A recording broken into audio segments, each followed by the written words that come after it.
आदरणीय प्रधानमंत्री नरेंद्र मोदी जी के पहल से 21 जून को विश्व योग दिवस के रूप में मनाया जाता है। इस अवसर पर भिलाई में स्थित जैन युवा संघ ने भी जैन मंदिर सेक्टर 6 भिलाई में 5 दिवसीय योग शिविर का आयोजन किया, जिसका समापन 21 जून विश्व योग दिवस के अवसर पर किया गया। इस दिन समाज के स्त्री, पुरुष और युवा मंदिर परिसर में एकत्र होकर रायपुर से आई योग प्रशिक्षिका कुमकुम जैन के सानिध्य में योग किया और साथ ही निरंतर योग करने से होने वाले फायदे के बारे में जाना। जैन समाज की धार्मिक गुरु माता का सानिध्य भी प्राप्त हुआ और उनके प्रवचन से वातावरण अति शुद्ध महसूस होने लगा।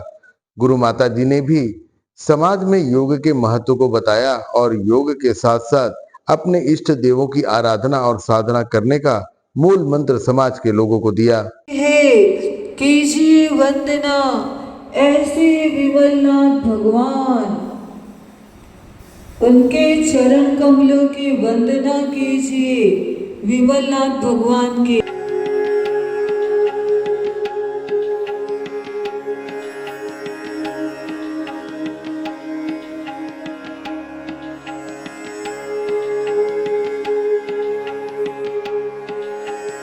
मेरा ना समझ की छोर पकड़ कर छठ इसे खींचो अपनी ओर। जैन युवा संघ द्वारा विश्व योग दिवस पर कराए गए 5 दिन के आयोजन की जानकारी जैन युवा संघ के पदाधिकारियों ने न्यूज टीम को उपलब्ध कराई है। साथ ही आम जनमानस से अपील की है कि वह भी अपने स्वास्थ्य को बेहतर बनाने के लिए थोड़ा समय निकालकर योग को अपने जीवन में उतारें और खुद को निरोग रखें। मेरा नाम कुमकुम जैन है और मैं पंडित रविशंकर शुक्ल यूनिवर्सिटी से योग दर्शन में डिप्लोमा कर रही हूँ।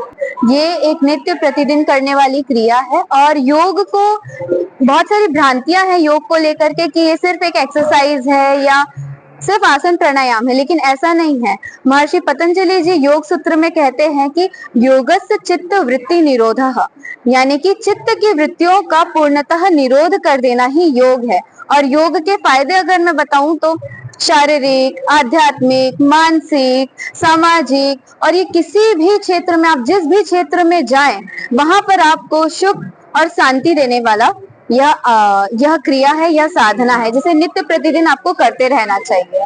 इच्छा शक्ति सबसे जरूरी है कि आपके मन में आपको लेकर के आप अपने खुद के लिए कितने अवेयर हैं, कितने जागरूक हैं स्वयं को लेकर के, ये आपको खुद देखना है और इच्छा शक्ति को जागृत करना है। कोई भी चीज सिर्फ और सिर्फ अभ्यास और वैराग्य से ही की जा सकती है। होगा कि सूर्योदय के समय योग करें, क्योंकि रात भर तो हम कुछ खाते पीते नहीं है, तो एक बहुत ही बड़ा गैप हो जाता है हमारे खाने पीने में, तो इसलिए सुबह के टाइम पर किया जाने वाला योग उत्तम माना जाता है। सूर्य नमस्कार यह एक संपूर्ण योग साधना है जिसमें सामने झुकने वाले, पीछे झुकने वाले और सारे आसनों का योग समावेश इसमें किया हुआ है और साथ ही इसमें मंत्र हैं, बीज मंत्र भी हैं, श्वासों की गति है।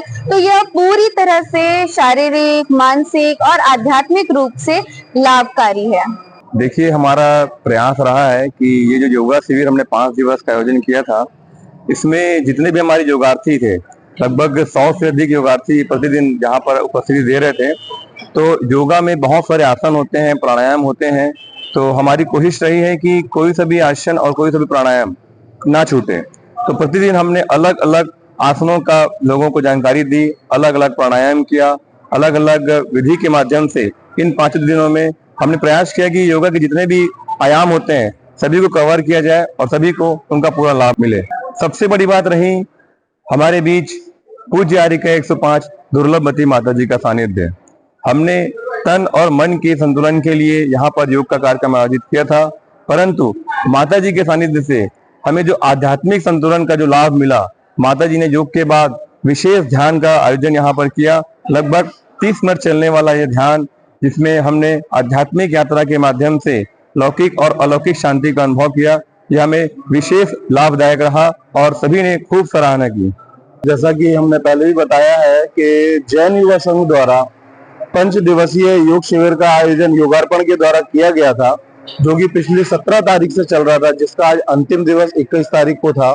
जिसमें काफी नागी से जैन और जैनेतर लोग सभी लोगों ने काफी बड़ी संख्या में इसमें आज भाग लिया है और योगा किया है, सूर्य नमस्कार किया है। और इसके पीछे हमारा ये था कि जैसे प्रधानमंत्री जी ने 21 जून को विश्व योग दिवस जो घोषित किया है, वो सिर्फ एक दिन न रह के 5 दिवस का हमने इसमें इसलिए किया क्योंकि लोगों को थोड़ा सा एक आदत लग जाए कि हम इसको शुरू करें, और युवाओं में भी जो एक आलस भरा रहता है या सुबह उठने की आदत नहीं है, वो धीरे धीरे लगे और शुरू हो। जैन युवा संघ द्वारा सतत काफी सामाजिक कार्यक्रम किए जाते हैं। इसके पूर्व हमने वृक्षारोपण का कार्यक्रम किया, मेडिकल कैंप लगे, और आगे भी हमारी बहुत सारी योजनाएं हैं जिसको हम धार्मिक कार्यक्रम, जिसमें कल से हमारे यहाँ मुकुट सप्तमी जो पारसनाथ भगवान का मुख्य कल्याणक दिवस है, उसके पूरा 1 माह का कार्यक्रम शुरू हो रहा है, जिसमें हर संडे हर एक जैन मंदिर में हम पूजन, अभिषेक और आदि धार्मिक क्रियाएं करेंगे पार्श्वनाथ भगवान की, जो कि कल से त्रिवेणी जैन तीर्थ सेक्टर 6 में प्रारंभ हो रही है। योग भारत की वह विधा है जिसे अपनाकर व्यक्ति स्वस्थ और दीर्घायु जीवन जी सकता है, परंतु आज के समय में मनुष्य की जिम्मेदारियों ने उसे ऐसा घेर रखा है कि वह चाहकर भी अपने लिए समय नहीं निकाल पाता। परंतु जो मनुष्य अपने लिए समय निकालकर योग अपना लेता है, उसका जीवन सफल माना जाता है। साथी संदेश लाइव के लिए भिलाई से संतोष शर्मा की रिपोर्ट।